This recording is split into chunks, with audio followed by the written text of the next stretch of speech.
Nous sommes plus de 7,5 milliards d'êtres humains sur Terre. Notre planète possède toutes les ressources pour pouvoir produire de la nourriture pour chacun d'entre nous. Et pourtant, plus de 800 millions de personnes souffrent de la faim, soit une personne sur 9. 80% des personnes qui ont faim sont des agriculteurs, des éleveurs ou des pêcheurs, ainsi que leurs familles. C'est le paradoxe de la faim. Produire de la nourriture et ne pouvoir se nourrir suffisamment. Pourquoi et comment en est-on arrivé là? La faim est un problème de pauvreté. Certains pensent que c'est lié à un manque de nourriture disponible sur Terre. C'est faux. Cela fait plus de 30 ans que la disponibilité globale de nourriture par habitant excède les besoins. Les causes de la faim sont multiples et interdépendantes. On cherche habituellement les origines de la faim dans les conflits armés et les catastrophes naturelles. Ces événements, comme les changements climatiques, aggravent les difficultés des populations les plus pauvres. Mais on ignore souvent l'impact sur la faim des systèmes économiques et politiques.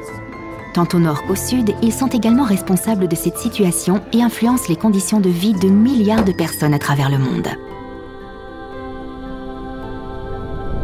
3 exemples illustrent l'impact des politiques sur les conditions de vie des populations. Le Burkina Faso et sa production laitière. Le Pérou, grand producteur d'avocats et d'asperges. Et enfin, l'Indonésie et ses immenses plantations d'huile de palme. Au niveau mondial, les politiques commerciales fixent les taxes d'importation et d'exportation. Elles influencent directement les prix des produits agricoles. Actuellement, les politiques commerciales encouragent la libéralisation des échanges. Les produits agricoles sont échangés sur un marché agricole devenu mondial. Cela implique une concurrence entre les produits de partout dans le monde. Cette concurrence est inéquitable puisque les agricultures du monde entier sont extrêmement différentes, inégalement productives et avec des coûts de production incomparables. Or, les prix ne tiennent pas compte de ces différents contextes. Sans compter que les soutiens publics sont aussi très différents. Les mettre tous en concurrence, c'est David contre Goliath. Prenons l'exemple du Burkina Faso. Ce pays bénéficie de belles ressources naturelles. La moitié des terres sont agricoles. 80% de la population est active dans ce secteur.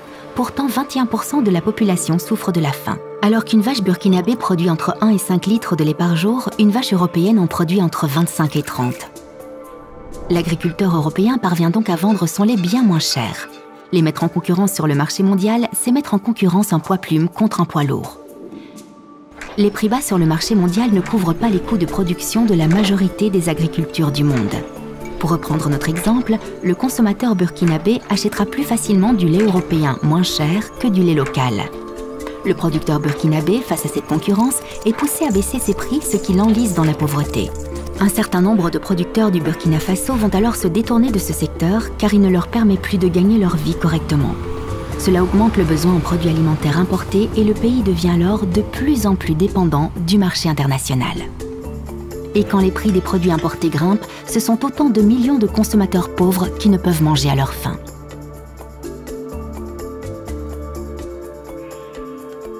Les politiques agricoles définissent notamment les subventions des pouvoirs publics destinées à la production agricole.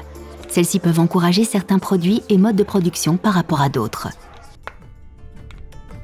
Prenons maintenant l'exemple du Pérou. 28% de la population travaille dans le secteur agricole. Or, 9% de la population souffre encore de sous-nutrition et 19% souffrent d'obésité. L'accès difficile à une alimentation de qualité entraîne à la fois des problèmes de sous-nutrition, faim et de surpoids au sein des communautés défavorisées. Au Pérou, le gouvernement soutient la production d'avocats, d'asperges et de myrtilles destinées à l'exportation au moyen d'aides publiques. Les paysans ne sont pas encouragés à mener une agriculture vivrière, c'est-à-dire pour leur subsistance et celle de leur population. Cela les rend plus dépendants des produits importés. Les politiques agricoles bénéficient surtout aux grandes entreprises qui détiennent les grandes surfaces agricoles. Les subventions profitent davantage à l'agriculture intensive produisant à grande échelle pour l'exportation qu'aux petits producteurs familiaux qui produisent pourtant les aliments qui seront consommés localement.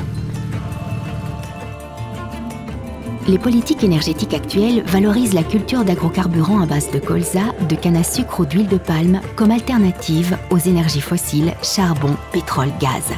La demande mondiale en agrocarburants est croissante, ce qui favorise ce genre de culture au détriment de la production alimentaire pourtant vitale aux populations.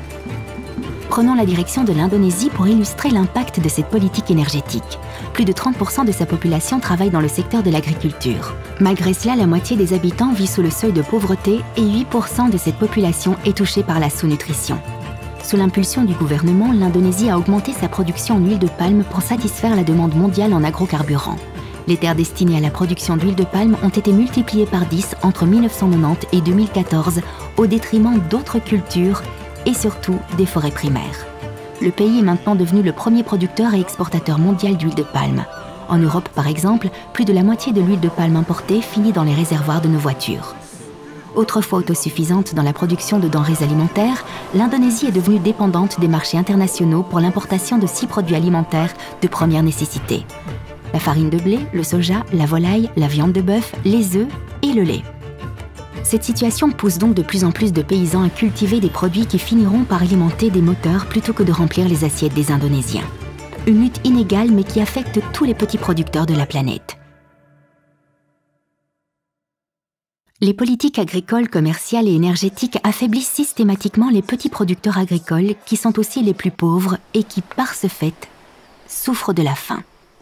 Dans les pays du Nord aussi, la concurrence mondiale engendre une baisse des prix pour s'aligner sur ceux qui sont les plus compétitifs. Cela fragilise les petits producteurs et les rend complètement dépendants des subventions. Une grande partie du revenu d'un agriculteur européen provient de l'aide publique fixée par la PAC, Politique agricole commune. L'Europe consacre 40% de son budget à la PAC. Les aides de la PAC pallient les prix non rémunérateurs et favorisent les très grandes exploitations, couvrant beaucoup d'hectares. 20% des exploitations reçoivent 80% des aides. Cela fragilise la situation des petits producteurs. Certains d'entre eux, épuisés, finissent par mettre la clé sous le paillasson. Les grandes exploitations agro-industrielles sont à la pointe de la technologie, cultivent des surfaces immenses et bénéficient de subventions. Aux États-Unis, 120 milliards de dollars, soit l'équivalent du PIB de l'Ukraine, sont affectés annuellement à l'agriculture qui occupe 1 à 2% de la population. En revanche, les paysans des pays du Sud bénéficient peu, voire pas du tout, d'aide publique de leur gouvernement. Les États africains s'étaient engagés en 2008 à consacrer 10% de leur budget à l'agriculture. 10 ans plus tard, seuls 10 États africains sur 54 consacrent ces moyens. L'accès à la terre, aux moyens de production, aux infrastructures, au financement est aussi tout autre. La lutte est inégale. Quelle solution ? Si les politiques jouent un rôle clé dans la situation de pauvreté et de faim des petits producteurs, elles peuvent aussi changer la donne si on les revoit. L'alimentation est un droit humain. Nos politiques doivent le garantir. Protéger les agriculteurs de la concurrence internationale, soutenir les agricultures familiales, améliorer et sécuriser l'accès aux moyens de production, et notamment à la terre, arrêter le soutien aux agrocarburants, lutter contre les changements climatiques, soutenir une transition vers des pratiques agroécologiques sont autant de voies possibles pour défendre un modèle de production et d'alimentation plus durable et juste et permettre enfin aux petits producteurs de vivre de leur activité. Et ainsi faire respecter le droit humain fondamental qu'a toute personne d'être à l'abri de la faim. N'attendons pas que les changements viennent du sommet, portons-les aussi depuis la base. Comment ? Par nos choix de consommation. Consommer des produits locaux, de saison, produits de manière durable ou issus du commerce équitable. Privilégier le circuit court et éviter un maximum les intermédiaires. Nos choix doivent également permettre de lutter contre la dégradation croissante de notre environnement et ainsi protéger le moyen de subsistance de nombreux agriculteurs. Par nos choix citoyens, en interpellant le monde politique à travers des pétitions, des manifestations, des débats politiques. En votant pour des responsables politiques qui mettent en place un cadre plus favorable à l'agriculture familiale durable. En s'informant et en s'engageant auprès d'associations actives dans la lutte contre la faim. Pour venir à bout du paradoxe de la faim, il faut encourager et soutenir les petits producteurs, au nord comme au sud. Il appartient à la société d'influencer le cadre politique pour qu'il soit plus juste et permette à toutes et à tous, partout dans le monde, de manger à sa faim. C'est à chaque citoyen, citoyenne, consommateur, consommatrice de poser des actes, de faire des choix. En choisissant notre alimentation, nous pouvons favoriser un système alimentaire plus durable qui favorise les petits producteurs. Manger est aussi un choix politique.